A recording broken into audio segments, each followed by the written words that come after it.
ओम नमो भगवते वासुदेवाय। कार्तिक महात्म्य बा कार्तिकेय पुराण पंचदश अध्याय। मुनि कहन्ति राय शुण, विष्णु समीपे देवगण। तिनि देवଙ୍କ तिनि मञ्जी, बुणिले विष्णु मनोरञ्जी। शीतल जल बृष्टि करी, देवे चलिले जे झापुरी। एथि उत्तारे विष्णु स्थाने, वृक्ष अंकुरे पंचवने। अपूर्व शोभा तिनि ध्रुव, एबे कहिबा तांको नाम। शुण राजन दिव्य ज्ञाने, से वृक्ष त्रिगुण विधाने। जे देवी अंश जेउ गुण, वृक्ष विधाने ताहा शुण। रजगुण रे सरस्वती, ता अंशे धात्री उत्पत्ति। तुलसी सत्वगुणे जात, गौरी अंशरे उदित। रमा अंशरे तमो गुणे, मालती उपजिला बने।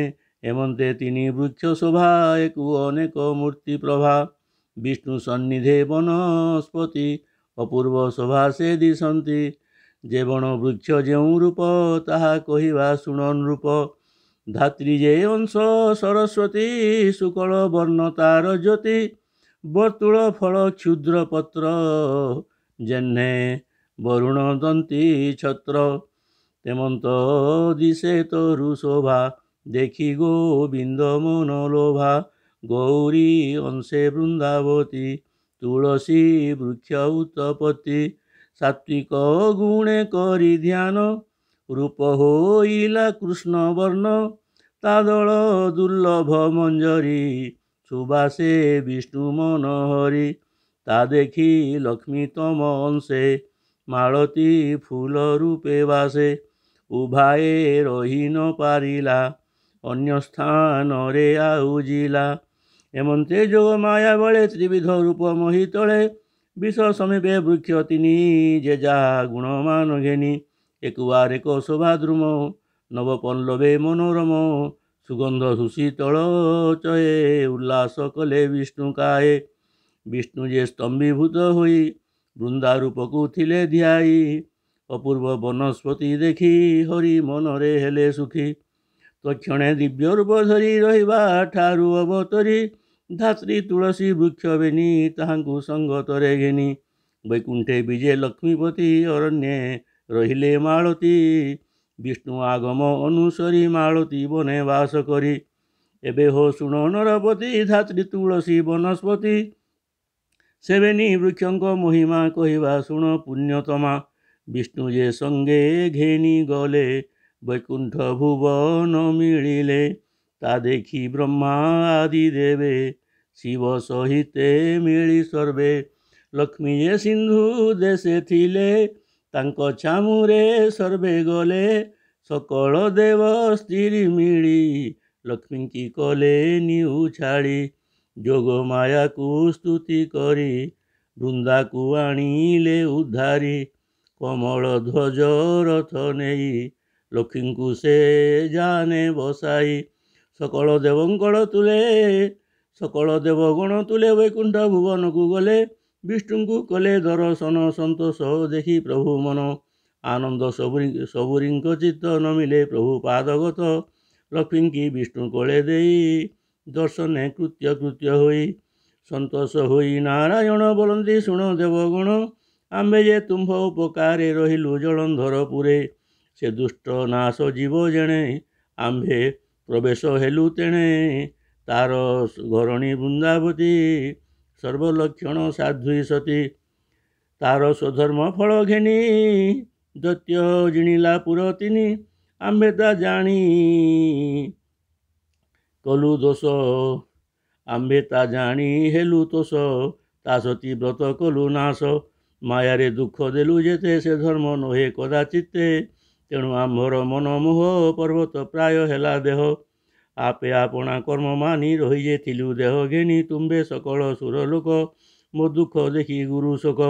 जोग माया को स्तुति करी, वृंदा को आनिल उद्धरी। से वृंदा मोर अपमाने, ଯାହା ସିଏ ଥିଲା ହୁତାସନେ ମୋର ଉପରେ ଦେହେ ହେଇ ତ ଦୋଷ ମୋର ଉପରେ ଦେଇ ଦୋଷ ନିଜ ଶରୀର କରି ଧ୍ୱଂସ ସେ ଆତ୍ମା ଅନ୍ତରିକ୍ଷେ ଯାଇ ତ୍ରିଗୁଣେ ତିନି ଭାଗ ହୋଇ ମୋତେ ଯେତେକ ତମ କଲା ସେ ଭାବ ଲକ୍ଷ୍ମୀ ଦେହେ ଦେଲା ସେ ତାର ରଜ ଗୁଣ ଭାବ ଶାରଦା ଅଙ୍ଗେ ଦେଲା ଠାବ ସାତ୍ବିକ ଭାବ ଯେତେ ହୋଇ ଗୌରୀ ଅଙ୍ଗେ ସେ ସମ୍ଭାଇ ଏମନ୍ତ ଗୁଣେ ତିନି ଭାଗେ ଆତ୍ମା ଯେ ଥିଲା ତିନି ଅଙ୍ଗେ ସେ ପୁଣି ଯୋଗ ମାୟା ବଳେ ଅଶେଷ ଜନ୍ମ ପୁଣ୍ୟ ଫଳେ ବୀଜ ସ୍ୱରୂପ ଜାତ ହୋଇ କ୍ରୋଧେ ସେ ସ୍ଥାବରକୁ ପାଇ ଯେଣୁ ତା ପୂର୍ବେ ଦୋଷ ନାହିଁ ତେଣୁ ମୁଁ ଅଙ୍ଗେ ଥିବି ବହି ଏ ତିନି ବୃକ୍ଷଙ୍କର ଗୁଣ କହିବା ଏକେ ଏକେ ଶୁଣ ଯେ ମୋର ଆତ୍ମା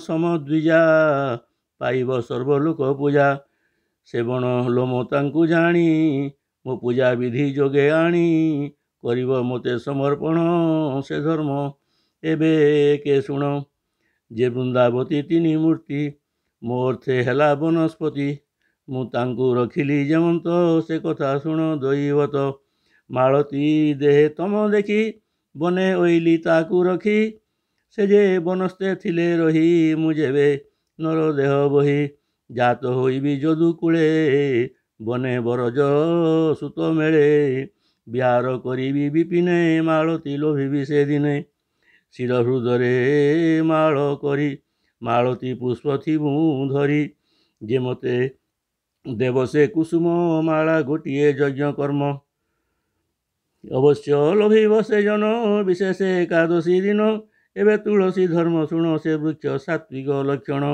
ହୋଇବ ତ୍ରିଲୋକ ପ୍ରସିଦ୍ଧି ମୋର ସମାନ ପୂଜା ବିଧି ପାଇବ ସକଳ ଲୋକରେ ବିଶେଷ କାର୍ତ୍ତିକ ମାସରେ ତୁଳସୀ ଆରାଧିବ ଯେହୁ ତାଙ୍କ ସୁକୃତ ଫଳ କହୁ ରୋପିଣ ପାଳିବ ଯତନେ ପ୍ରତିଦିନ ହିଁ ଜଳଦାନେ ଏମନ୍ତ ଭାବେ ପୂଜା କରି ଚତୁରବିଧ ପାପ ହରି ମନ ବଚନେ କାୟ କୃତ୍ୟେ ଏମନ୍ତ ପାପ ଥିବ ଯେତେ ପ୍ରଥମ ଦିନ ଜୀବ ନାଶ ଦିନକୁ ଦିନ ପୁଣ୍ୟ ଯଶ ବଢ଼ିବ କା ବାଳଚନ୍ଦ୍ର ପ୍ରାୟ ପୁଣି ନହିବ ଆଉ କ୍ଷୟ ଯେ ତାର ପତ୍ର ଘେନି ମୋତେ ପୂଜା କରିବ ଶୁଦ୍ଧ ଚିତ୍ତେ ସକଳ କୃତ ତପ ଫଳେ ତା ଅଙ୍ଗେ ରହିବ ନିଶ୍ଚଳେ ପାଳନେ ସର୍ବ ତୀର୍ଥ ଧର୍ମ ଦର୍ଶନେ ସର୍ବ ଇଷ୍ଟ କାମ ଯେ ଜଳ ଦାନ ଦେବେ ନିତ୍ୟେ ତୁଳାଦି ଦାନ ଫଳ ଯେତେ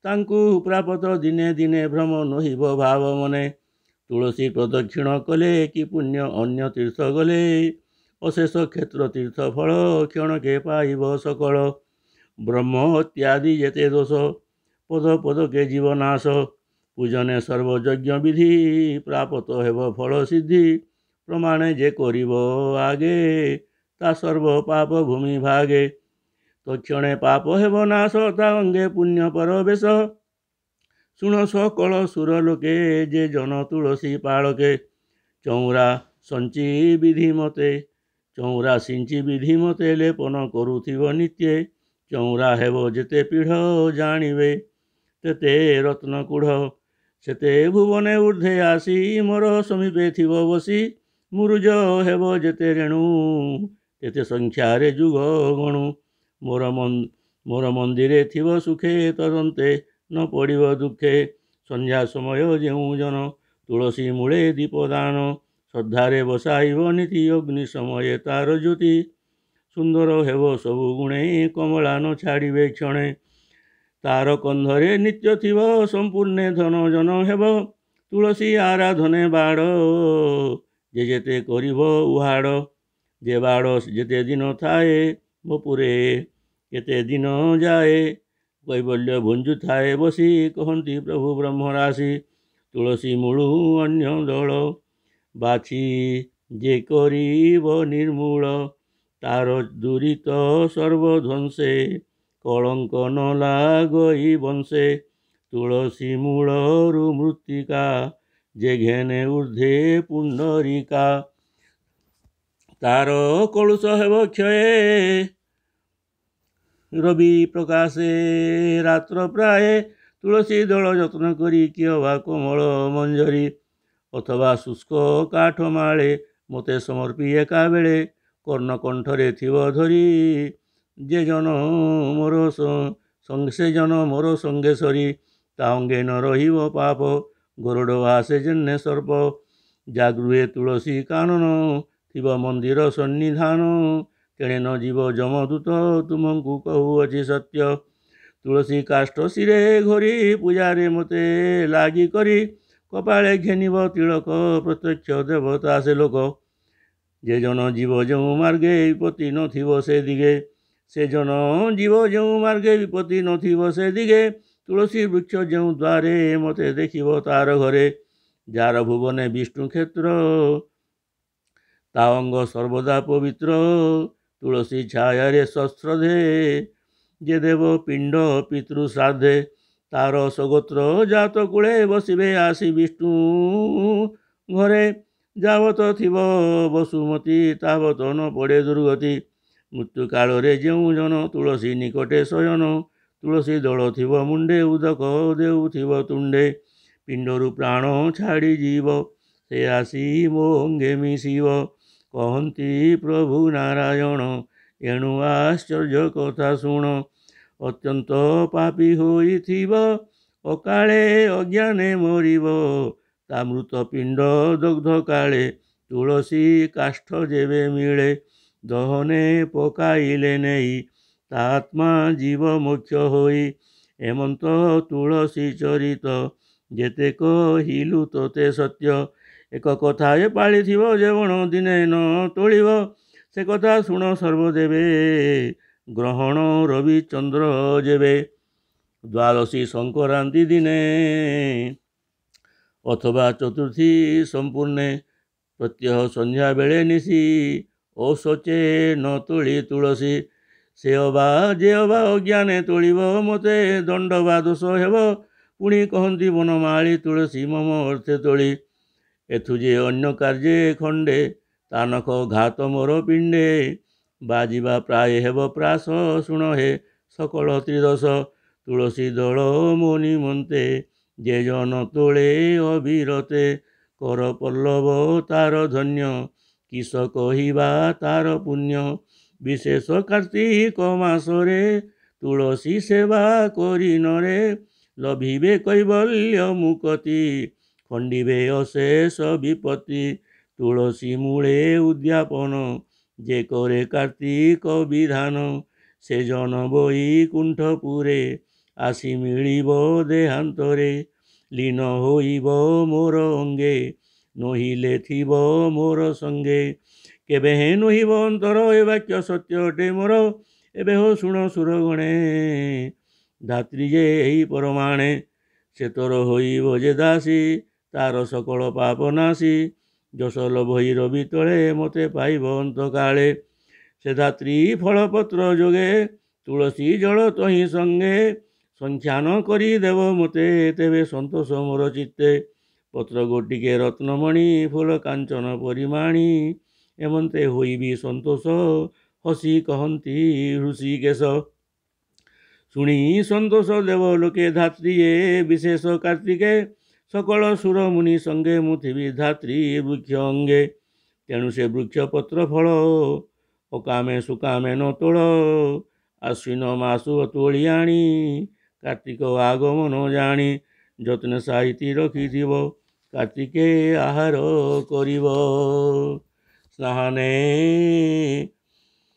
ଶିର ପରେ ଲେପି ଶରଣେ ମୋର ନାମ ଜପି କଣ୍ଠରେ ଆଭରଣ କରି ଅଶେଷ ଜନ୍ମ ପାପ ହରି ଲଭିବ ଯଶ ଶ୍ରୀ ଆୟୁଷ ଅନ୍ତେ ପାଇବ ମୋ ନିବାସ ଧାତ୍ରୀ ଛାୟାରେ ଯେଉଁ ଜନ କରିବ ଗୋବିନ୍ଦ କୀର୍ତ୍ତନ ଦଣ୍ଡକେ 10 ଯୁଗ ଲେଖି ମୋ ପୁରେ ବସି ହେବ ସୁଖୀ କାର୍ତ୍ତିକ ଧାତ୍ରୀ ବୃକ୍ଷ ତଳେ ହବିଷ ଅନ୍ନ ଏକ ବେଳେ ଯେ ଜନ କରିବ ଭୋଜନ ତା ପାପ ହୋଇବ ଦହନ ଅଶୌଚ ଦ୍ରବ୍ୟ ଥିଲେ ଭକ୍ତି ସେ ଦୋଷ ନ ଲାଗିବ କିଛି ନିର୍ମଳ ହୋଇବ ଶରୀର ତେଣୁ ଅହେଳା ନାମ ତାର କହନ୍ତି ପ୍ରଭୁ ଲକ୍ଷ୍ମୀପତି ହେମନ୍ତ 3 ବନସ୍ପତି ସେ ବୃନ୍ଦାବତୀ 3 ଗୁଣେ ତ୍ରିପୁରା ଆଜ୍ଞା ପରମାଣେ ଅଁଳା ତୁଳସୀ ମାଳତୀ ଏ ତିନି ମୋର ପ୍ରିୟବତୀ। ଅଁଳା ତୁଳସୀ ମାଳତୀ ଏ ତିନି ମୋର ପ୍ରିୟବତୀ। ବିଶେଷ ତୁଳସୀ ପ୍ରଧାନ ସଂସାରେ ମୋହରି ସମାନ। କହନ୍ତି ପ୍ରଭୁ ନାରାୟଣ ମୋଠାରୁ ଶ୍ରେଷ୍ଠ ବୋଲି ଜାଣ। ତୁଳସୀ ବୃକ୍ଷ ସେବା କଲେ ମୋତେ ପାଇବ ପ୍ରାଣୀ ଭଲେ।